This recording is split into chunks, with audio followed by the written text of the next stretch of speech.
Assalamualaikum warahmatullahi wabarakatuh.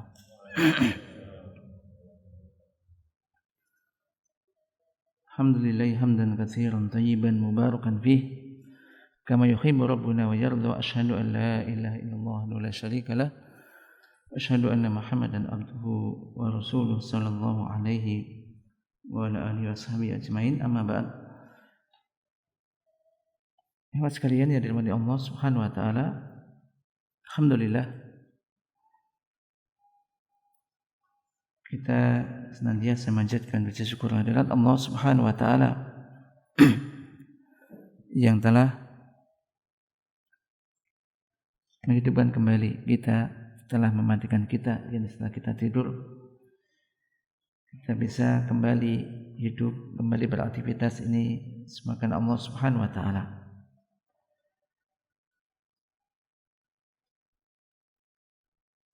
Maka kita alhamdulillah dalam mengawali dengan ibadah sholat subuh, yakni dengan berjamaah, dan ini sangat berat bagi orang-orang munafik. Maka orang-orang yang bisa menunaikan sholat subuh berjamaah ini suatu karunia yang diberikan oleh Allah Subhanahu wa taala kepada siapa yang dikehendakinya.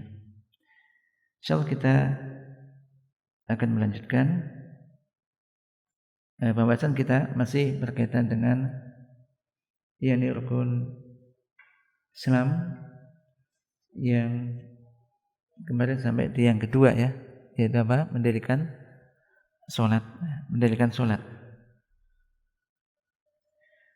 Di mana telah kita sebutkan ini mendirikan sholat bermakna menunaikan sholat dengan menyempurnakan syarat-syaratnya dan juga rukunnya. Juga dengan rukunnya. Telah kita sebutkan juga di antara rukun sholat adalah sampai di sujud, kalau nggak salah kemarin, ya, sampai sujud. Maka hendaknya orang yang sholat ini menyempurnakan sujudnya, di mana yang kita diperintahkan ketika sujud ini untuk sujud di atas 7 ruas. Di atas 7 ruas. Ini apa saja?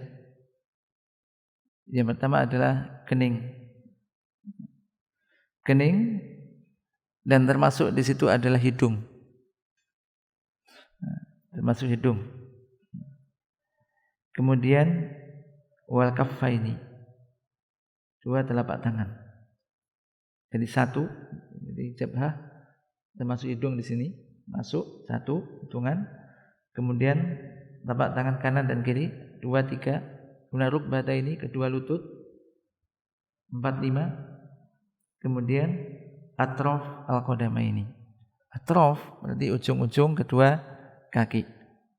Jari jemari ini kalau bisa ini juga sujudkan ketika sujud. Di hadapan kaki belah disujudkan.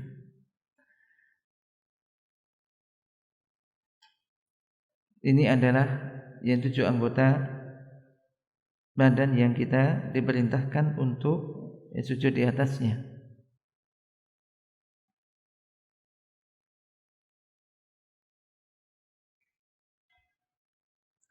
Terkadang sebagian orang ini ada yang sujud, keningnya sujud tapi hidungnya enggak sujud.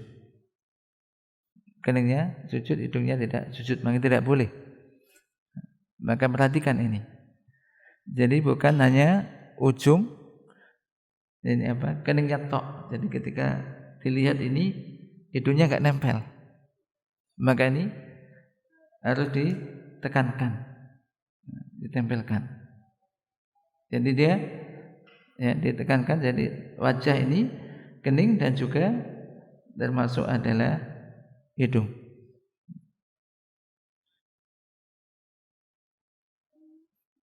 Termasuk juga untuk diperhatikan tidak boleh juga kemudian misalkan pas sujud kakinya diangkat. Kakinya diangkat atau ditumpangkan pada salah satunya. Maka ini juga tidak boleh. Maka perhatikan di saat sujud,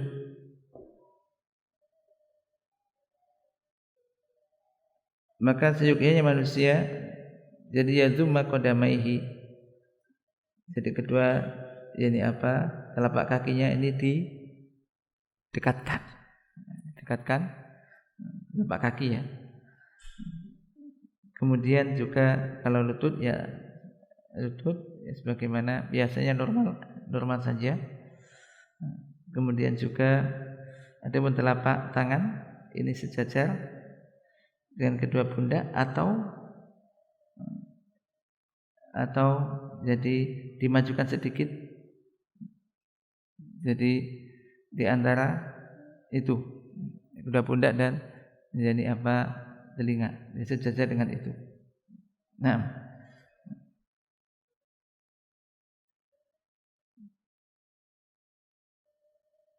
jadi posisi pertama di telapak tangan ini bisa sejajar dengan pundak atau dimajukan sedikit, jadi sejajar dengan jabhah, kening sekitar itu.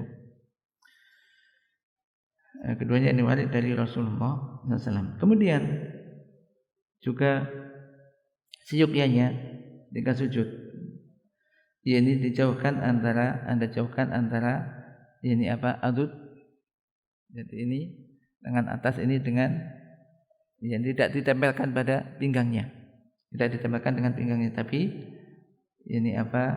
dijauhkan. Demikian juga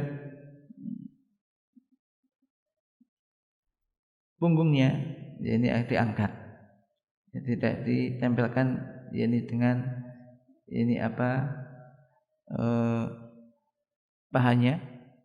Namun perlu diperhatikan ketika kita sholat berjamaah rapat gitu, maka jangan juga kemudian ini dibuka terlalu lebar sehingga siku kita mengenai samping kita, karena ini akan mengganggu. Maka janganlah Anda ketika sholat ini menyakiti orang yang ada di samping Anda.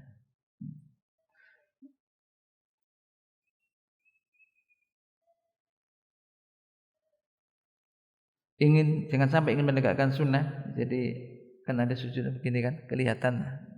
Tapi kalau diperhatikan kemudian ketika kita pas sholat rapat ini mengganggu tetangga kita, masuk samping kita, maka ini jangan menyakiti sebelah kita. Pakai yang penting jangan diletakkan. Ini yang dilarang kan begini.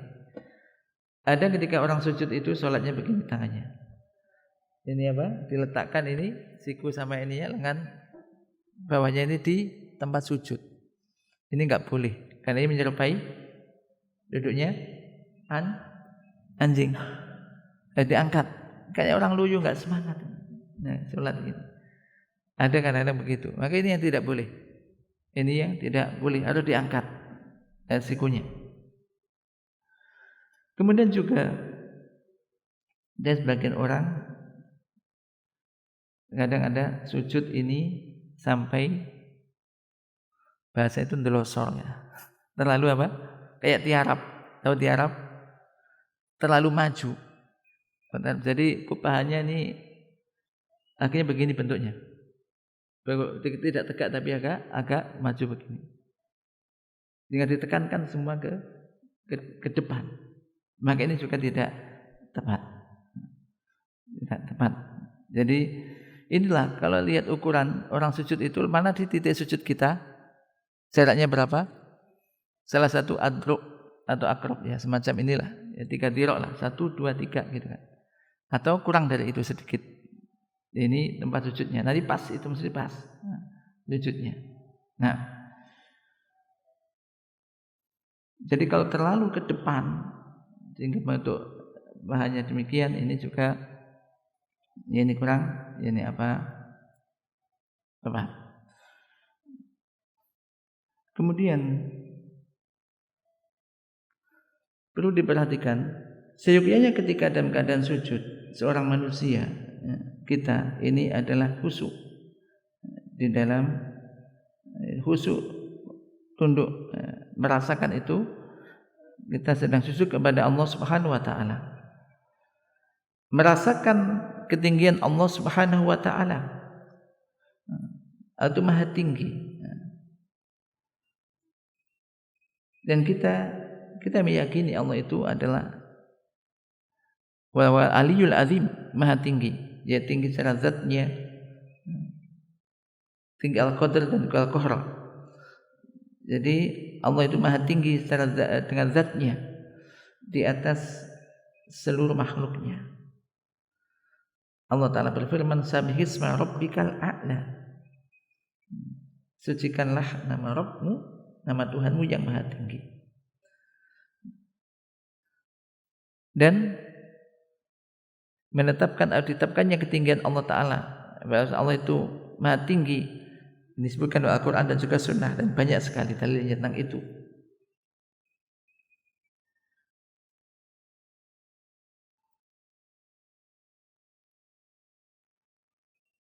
Maka pas sekali ketika kita sujud, apa doanya? Di antaranya Subhana Rabbiyal A'la.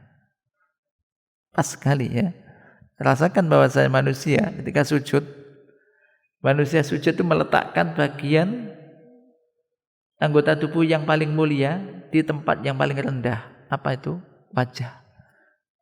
Ditelungkupkan, disujudkan di tanah. Ini sangat rendah sekali. Dan itu diperuntukkan hanya untuk Allah Ta'ala. Dan ketika itu, ini fisiknya begitu, apa ucapan yang terucap? Subhana Rabbiyal A'la. Maha suci Rabbku, Tuhanku yang maha tinggi. Pas sekali. Kemudian, ya hendaknya di situ enggak boleh kita sujud itu cepat-cepat. Maka yang berikutnya termasuk rukun salat adalah tumakninah. Ini jadi teman-teman, ini baik yang sudah agak tua atau masih muda-muda, kadang semangat enggak salatnya cepat-cepat. Kalau salat berjamaah yang ngikuti imam. Kalau imamnya tumakninah, imamnya enggak cepat, enggak bisa kita salat cepat-cepat. Karena kalau cepat-cepat mendahului imam. Maka ketika salat itu harus tumakninah. Dan tumakninah termasuk min arkani shalah.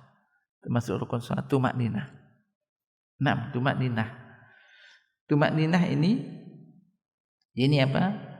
Bisa tetap dan tenang di dalam melakukan rukun-rukun salat. Yang tadi kita sebutkan rukun salat itu harus tumakninah. Tumakninah di dalam berdirinya. Tumakninah di dalam apa? Rukuknya. Termasuk juga ini apa? Bangkit setelah rukuk. Demikian juga dalam sujudnya, duduk antara dua sujud. Dan rukun-rukun yang lainnya ini harus apa? Tumakninah. Hal itu berdasarkan apa? Ada hadis dari Abu Hurairah radhiyallahu anhu bahwasanya ada seseorang datang. Lalu dia masuk masjid, masuk masjid salat. Kemudian setelah itu dia mengucapkan salam kepada Nabi sallallahu alaihi wasallam. Maka Nabi pun menjawab salam tersebut. Wa qala irji fa sholli fa innaka lam tusolli. Kembali kamu dan salatlah, kamu belum salat. Padahal sudah salat tadi. Irji, kembalilah, fa sholli, lalu salatlah, fa innaka lam tusolli, kamu belum salat. Ya ini apa? Belum salat dengan salat yang menjadi sah salatnya. Maka laki-laki faraja ar-rajul fa shalla, laki-laki ini pun kembali dan salat lagi.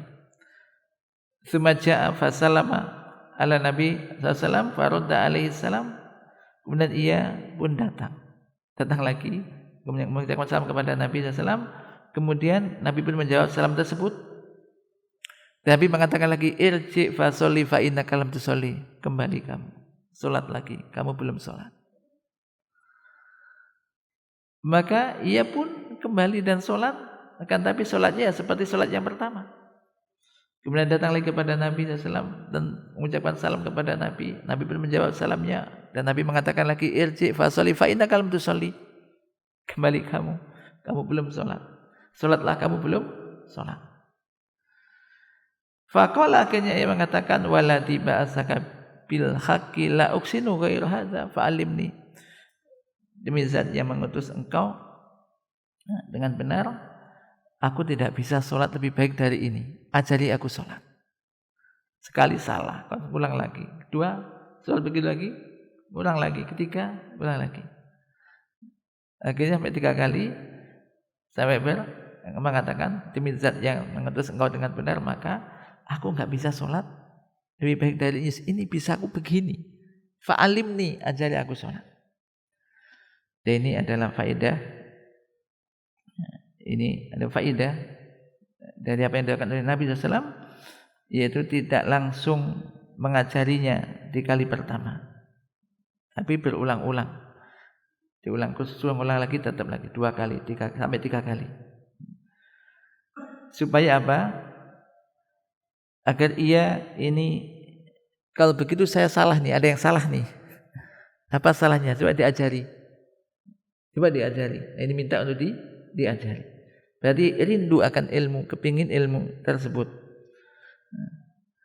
Sehingga ketika orang semacam itu, ketika ingin ilmu, haus ilmu, penasaran karena haus ilmu, maka ketika datang ilmu kepadanya, ini kayak apa?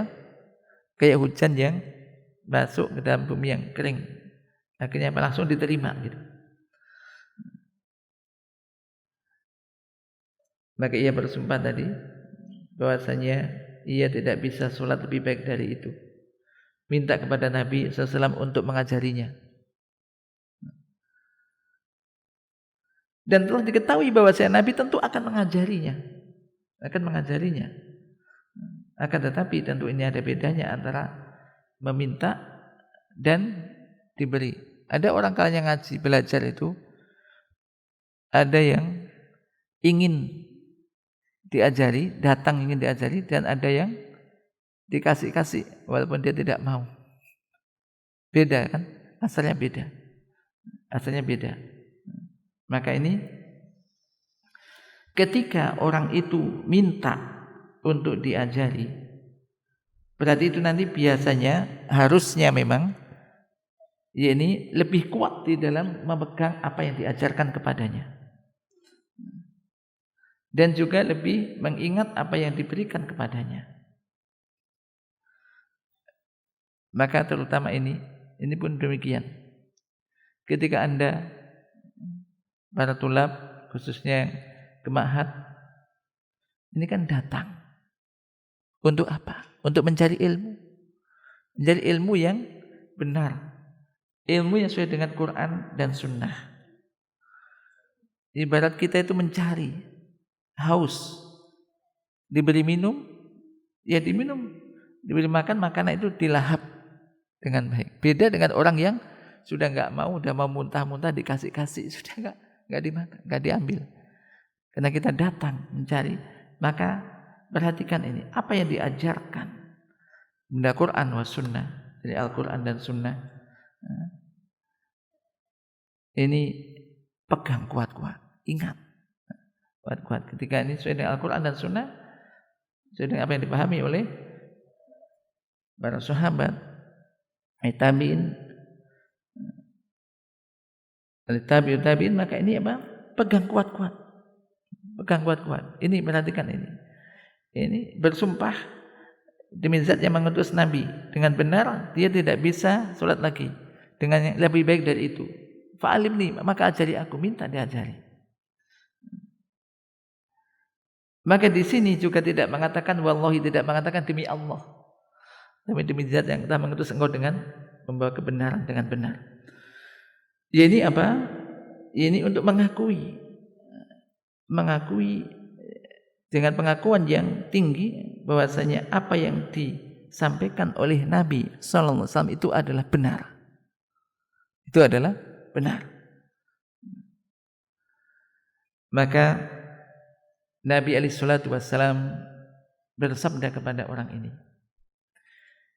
"Idza kumta ila sholati fa asbiqil wudu." Jika kamu hendak berdiri menuju salat, Jika kamu tidak berdiri menuju sholat, maka sempurnakan wudu. Tawadhu wudu'an kamilan. Maka wudulah dengan sempurna. Maka ini pelajaran ketika Anda mau wudu, ketika Anda mau sholat. Ya.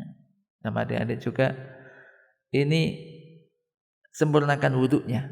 Wudu dengan sempurna. Jangan wudu cepat-cepat kemudian enggak sempurna. Ketika Anda wudu cepat-cepat, enggak ada yang tahu, Ustaz enggak tahu aja misalkan. Yang penting kan kelihatan wudu aja lah. Apalagi wudunya ngantri misalkan terus. Ngantri sih enggak masalah, tetapi jangan sampai mengurangi kesempurnaan wudu. Maka ketika wudu enggak sempurna, ya sholatnya enggak sah. Karena wudunya enggak sempurna. Masakan basuh tangan cepat-cepat akhirnya baru segini sikunya enggak kebasuh. Atau kakinya cuma diceret-ceret itu. Kakinya enggak dibasuh, hanya diguyur tok keran. Cepat-cepat lagi. Maka kadang bagian tumit atau bagian belakang ada yang kering. Kemudian sholat. Bagaimana sholatnya? Kalau kita wudu tidak sempurna. Maka ini Nabi mengatakan yang pertama, fa'asbigil wudu. Sempurnakan wudu. Wudulah dengan sempurna. Sesuai dengan apa yang dicontohkan oleh Rasulullah SAW. Dan kita pelajari tentang itu. Telah diajari. Harus bisa. Karena ini kaitannya sebetulnya apa? Disuruh wudu dengan sempurna kaitannya dengan apa? Dengan sholat. Dengan sholat kita. Karena pentingnya masalah sholat ini. Maka jangan dianggap remeh sholat ini. Apalagi pertama kali amalan kita yang akan dihisab nanti oleh Allah apa? Sholatnya. Awalu ma yuhasabu bi abdu min amali yaumil qiyamah sholat. Jadi amalan pertama kali akan ditanyakan sholatmu baik apa enggak? Lihat sholatnya baik apa tidak? Kalau dia sholatnya baik, baiklah amal yang lainnya. Kalau sholatnya jelek, jelek amal yang lainnya. Merugilah ia. Maka ini pentingnya masalah sholat sampai dimulai dengan sempurnakan wudu. Kenapa? Karena la sholata liman la wudu alahu. Tidak ada sholat bagi orang enggak wudu. Kadang ada mengatakan, ada orang wudu, aku enggak batal. Sudah wudu, saya enggak batal. Gimana ini? Benar enggak ini? Benar kalau dia memang dulunya sudah wudu. Sudah wudu dan belum batal, boleh langsung sholat. Tapi dulunya belum wudu, enggak batal. Enggak wudu tapi enggak batal. Ya tetap ada belum wudu. Maka ini perhatikan. Jadi asbigil wudu ya. Ya teman-teman perhatikan ini. Jadi juga ini harus sempurnakan wudu. Jadi wudu dengan sempurna. Dan tidaklah orang menyempurnakan wudu kecuali orang mukmin. Menjaga wudunya kecuali orang mukmin. Kenapa? Karena wudu ini kan memang enggak dikontrol ya kan. Kalau Anda berpikirnya enggak ada ustaz, enggak ada tahu, yang penting kan kelihatan basah-basah sedikit lah, dianggap kan sudah tahu kalau wudu ya kan. Nah ini hubungannya ada permasalahannya antara kita dengan Allah. Iya kan? Antara kita dengan Allah. Yang tahu wudu kita sempurna apa tidak? Ya Allah. Apalagi tangannya cuma begini, lengan panjang aja. Kita baju segini pun enggak ngerti. Dan kita kan cek, tapi kita sendiri yang berupaya untuk menjaga wudu itu dengan sempurna. Kenapa? Ini untuk ibadah kita, ibadah Anda. Anda sholatnya enggak benar, Anda yang dosa. Ketika sholat dengan sungguh menyempurnakan wudunya, kemudian sholat dengan baik, maka itu pun untuk kita, untuk masing-masing. Ingat, maka ini urusannya dengan apa? Keimanan. Urusan dengan keimanan, dengan ibadah. Sekali lagi. Maka fa'asbigil wudu yang pertama, sempurnakan wudu. Wudu dengan sempurna. Wudu dengan sempurna. Ini adalah insyaallah sebab dalam pelajaran kita. Maka ini dalam fikih thaharah. Itu sebenarnya dalam pelajaran fikih rata-rata diawali dengan ini, ya kan? Pada ujungnya di salat, ya kan? Tapi diawali mesti dengan fikih thaharah. Kenapa? Karena sebelum salat kok ada mesti fikih thaharah dulu. Kenapa? Karena thaharah merupakan syarat hanya sholat. Toharohnya nggak beres gimana? Langsung ujung-ujung langsung sholat aja, masalah sholat gini. Toharohnya nggak beres, iya nggak benar. Maka ini pentingnya di situ. Ya, pentingnya masalah sholat diawali dengan menyempurnakan toharohnya. Ini apa? Wudunya. Maka bagi yang belum bisa wudu dengan benar dan baik, maka ya dicek nanti, diusahakan untuk bisa. Dan bahkan di antara para sahabat ini langsung dan para sahabat mengajari kepada sahabat yang lain mengajarkan wudu ini, wudu dengan benar ini. Di antara mereka ada yang suruh mengambilkan tempat kayak hadis Utsman, suruh mengambilkan tempat yang berisi air, kemudian langsung dipraktekkan wudu di situ.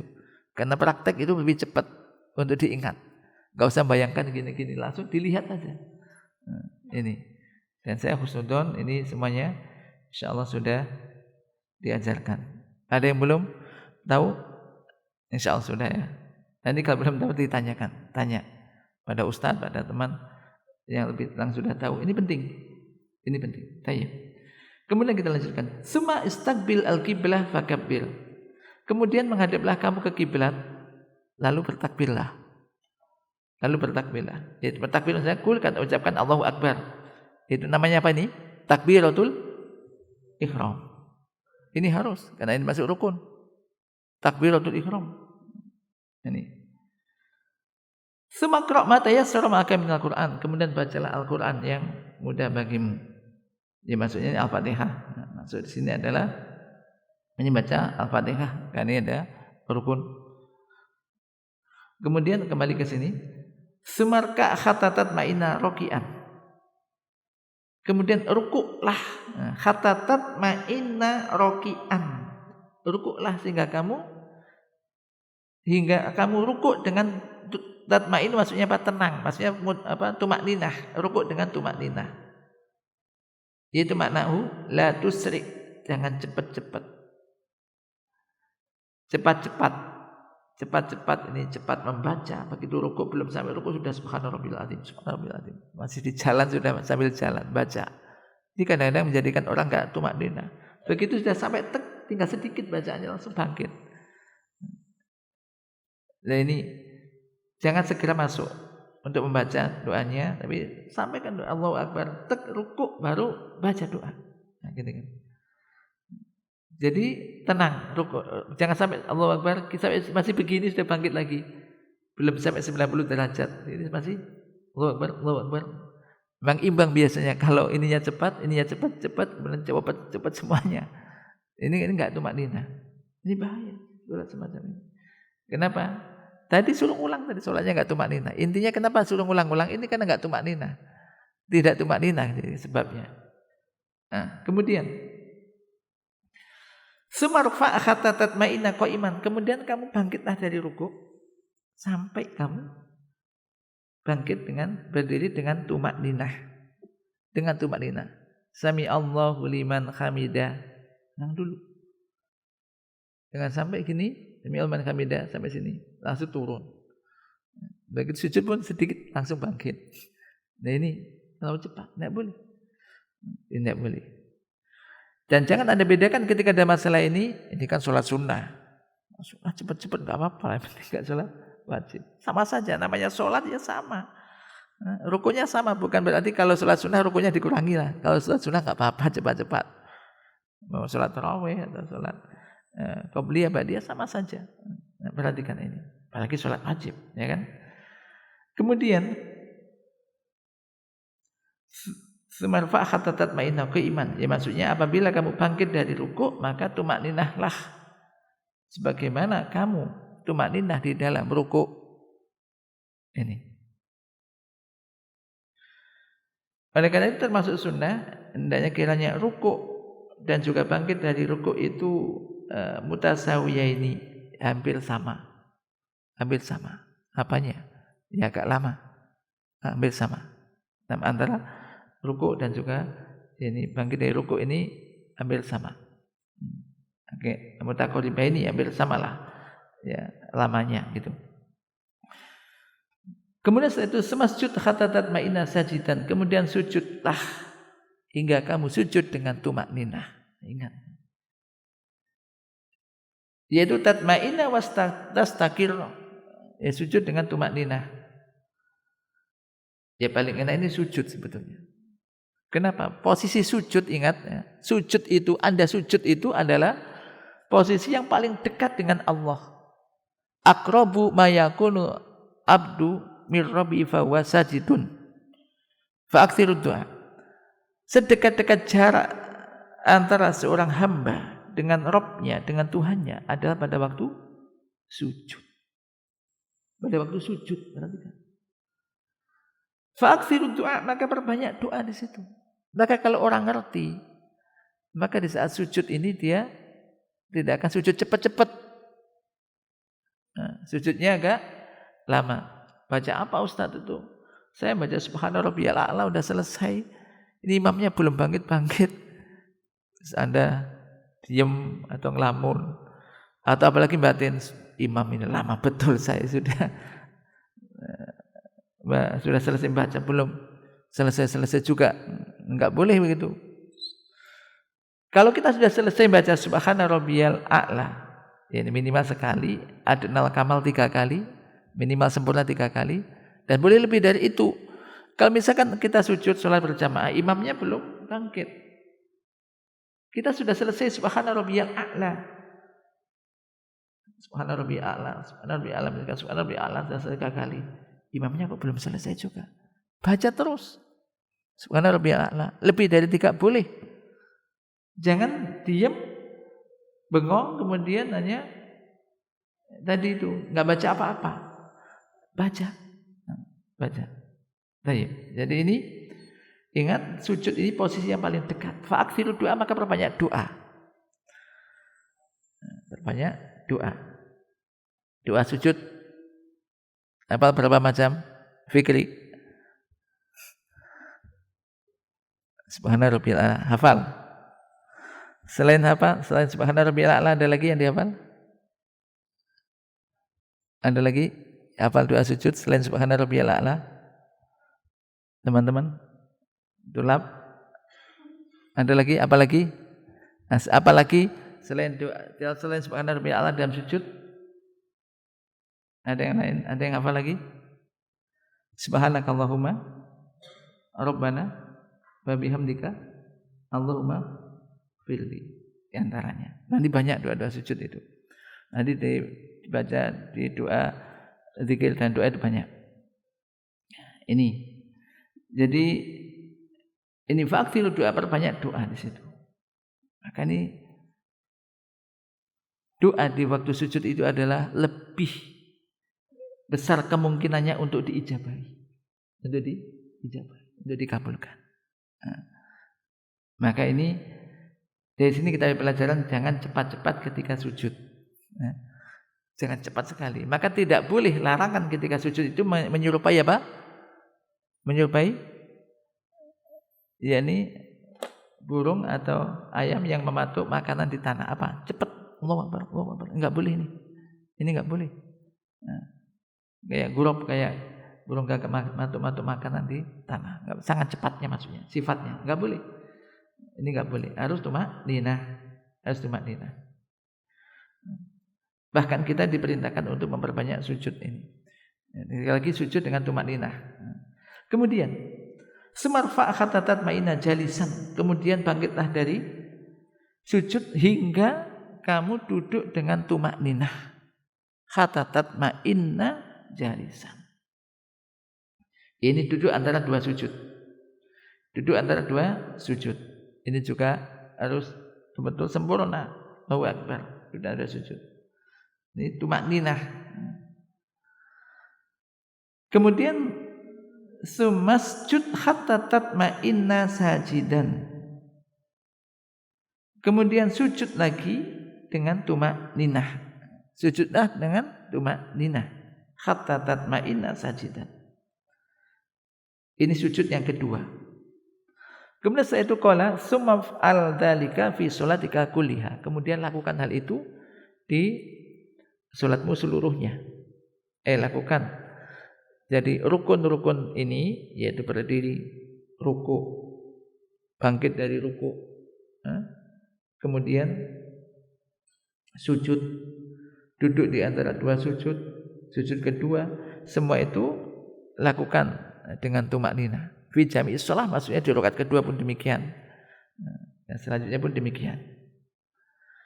Yang menjadi pendalilan di sini tumakninah adalah sabda Nabi tadi hatta tatma'inna itma'anna yatma'innu itminan bahwa mutma'innun.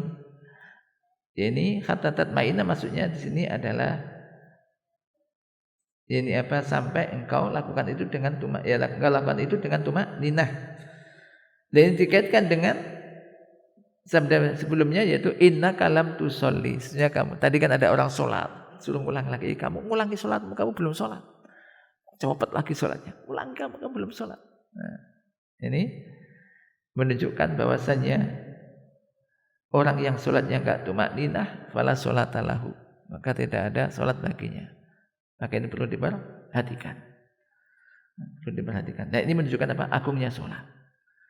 Dan saking sayangnya ya, Allah itu kepada hambanya dan sangat senang ketika hamba itu melakukan sholat dengan tumakninah semacam tadi, sehingga ketika sholatnya enggak tumakninah disuruh pulang. Karena ini agungnya masalah sholat. Dan orang itu dilihat amalannya itu dari sholatnya.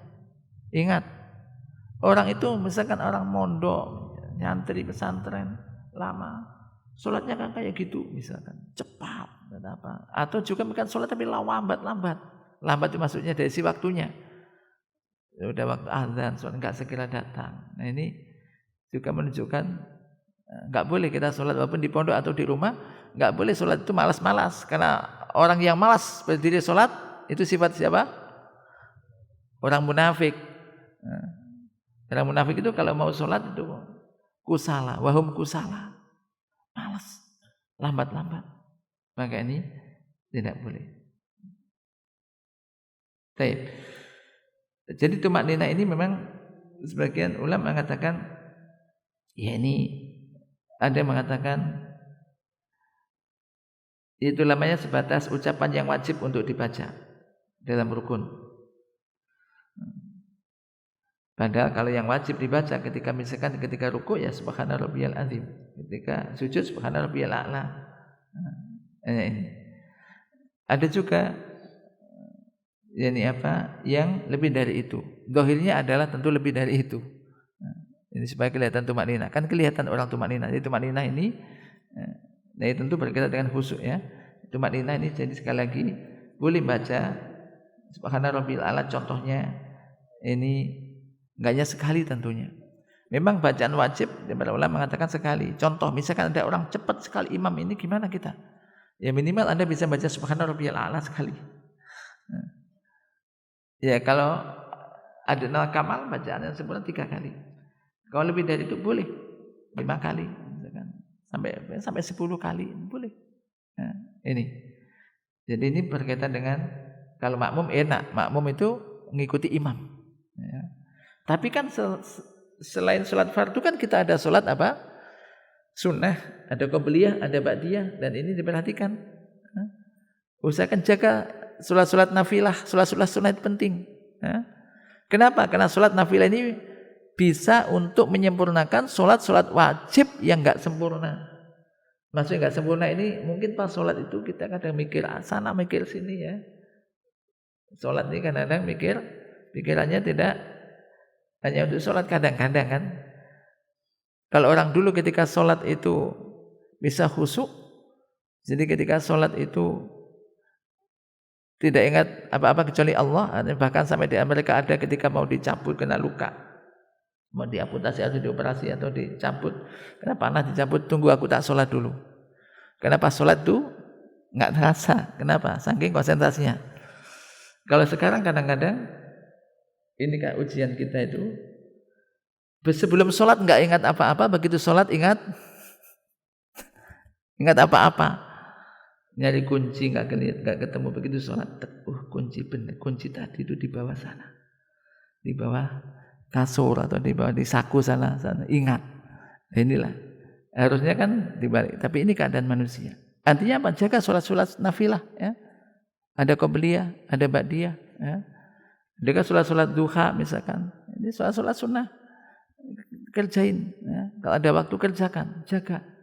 Apalagi yang di pesantren waktunya banyak ya kan, maka ini harus dijaga. Ini sangat berpengaruh sholat ini.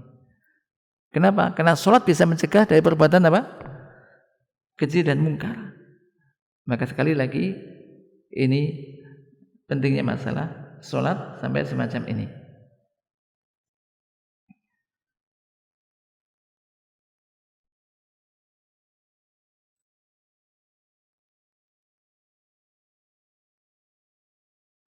Maka jangan sampai orang itu dimainkan oleh setan.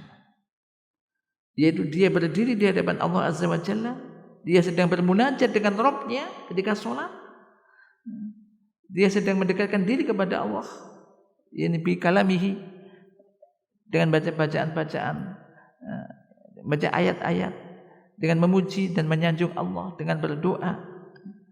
Kemudian seakan-akan dia itu dikejar musuh sholatnya. Apa? Cepat-cepat. Seakan-akan enggak nyaman lama-lama. Maka ini seakan-akan dia lari dari sholat. Mengapa? Ya karena keimanan. Penting, karena keimanan. Kalau seandainya seseorang ini berdiri bermunajat, berdiri lama di hadapan, misalnya orang itu kalau berdiri di hadapan, jangan hanya ustadz dan pejabat atau presiden atau apa, mungkin lama betah, lama jangan ngobrol betah 1 jam 2 jam mungkin senang. Tapi mengapa ketika sholat ini sedang bermunajat dengan Malikul Muluk, yaitu Allah Subhanahu wa taala yang menciptakan kita, ini kok terasa sangat ingin cepat-cepat, ingin cepat-cepat. Dari rukuk, sujud, ingin cepat sekali. Kenapa? Ingin cepat selesai. Hal itu tidak lain karena apa? Ya, gangguan-gangguan nafsu setan. Allah yang telah memberikan rezeki pada kita, menolong kita, menciptakan kita. Kemudian kita diberi kesempatan untuk bisa bermunajat dengan Allah Subhanahu wa taala. Ini ada kesempatan yang agung. Ini ada silah hubungan antara seorang hamba dengan Allah ketika sholat. Maka fahami ini. Maka ketika Anda memahami ini, Anda akan butuh untuk sholat. Butuh. Artinya apa? Ketika sudah selesai sholat 5 waktu, ini Anda akan kurang sehingga muncul apa? Keinginan untuk sholat. Ini apa? Sholat sunnah. Sholat sunnah. Termasuk qiyamul lail. Ingat, qiyamul lail. Apa qiyamul lail? Sholat malam. Insya Allah semuanya sholat malam nih kan? Ya kan? Insya Allah dijaga. Enggak bisa 11 rakaat, ya mungkin 2 rakaat, kemudian 3 rakaat misalkan. Ya, semampunya, tapi lakukan. Seperti malam terakhir, Allah turun ke langit dunia, ya. Kemudian mengatakan hal min da'in fa astajibal. Adakah orang berdoa pasti aku akan kabulkan, kata Allah. Hal min mustaghfirin fa aghfirullah. Adakah orang beristighfar aku akan ampuni. Hal min sa'il fa utiyalah. Adakah orang yang minta pasti aku akan beri. Maka ini jadikan ini adalah sima, tanda, ciri khas pesantren. Bangun sebelum azan subuh. Apalagi di sini kayaknya ada azan. Ya. Jadi sebelum subuh sudah ada ini, azan bisa bangunkan Anda, bangun. Bahkan di antara kita mungkin ada, kadang alhamdulillah bukan, mungkin ada yang bawa alarm, ya kan, kadang-kadang kan. Tapi jangan alarm bunyi kemudian dipegang, tek, matikan, tidur lagi. Ini banyak ini kadang-kadang begitu dulu. Jadi yang bangun tetangganya, temannya yang dia sambil sambil bangun tapi matikan ini, gangguin, mati. Tek, pada dia yang megang, di setel sendiri, tek, mati, tidur lagi. Nah, ini. Jadi insyaallah ya. Di sinilah letak ini bedanya tentu. Ini kesempatan Anda, apalagi khususnya tinggal di Mahat, maka ini hal semacam ini menyenangkan sekali. Di rumah mungkin nggak biasa begitu, di sini bisa. Dia mulai jaga. Ini sekali lagi ini ada keadaan yang sangat mulia, yaitu sholat ini antara hubungan antara kita dengan Allah. Apalagi perhatikan ketika kita itu menuntut ilmu, menurut Al-Quran dan Sunnah, maka jaga hubungan dengan Allah. Ini apa? Jaga ibadah, tegakkan sholat malam. Berdoa, silakan Anda berdoa apa saja, berdoa yang baik-baik, dikabulkan oleh Allah. Ini kesempatan. Ini kapan? Setiap malam. Baik, sampai di sini mudah-mudahan ini jadi bisa menjadikan kita lebih berupaya untuk tadi mendirikan sholat, menjaga sholat kita. Dan ingat, ibadah sholat ini adalah silah antara kita dengan Allah. Maka disitulah kesempatan seorang hamba justru diangkat orang itu dengan menjaga sholatnya. Apalagi juga para santri ini lebih-lebih lagi sedang di jalan yang panjang, dan banyaklah beristi'anah, minta tolong kepada Allah untuk dimudahkan di dalam menuntut ilmu, mendapatkan ilmu-ilmu yang syar'i, ilmu yang sunnah, ilmu yang bermanfaat. Maka semakin kuat seorang hamba hubungannya dengan Allah, minta pada Allah, maka insya Allah akan dimudahkan oleh Allah Subhanahu wa taala. Baik, kita cukupkan sampai di sini dulu. Allahumma anfa'na bima 'allamtana wa 'allimna ma yanfa'una warzuqna ilman tanfa'una bihi wa sallallahu ala nabiyyina Muhammad subhanakallahumma wa bihamdika asyhadu an la ilaha illa anta astaghfiruka wa atubu ilaik. Assalamualaikum warahmatullahi wabarakatuh.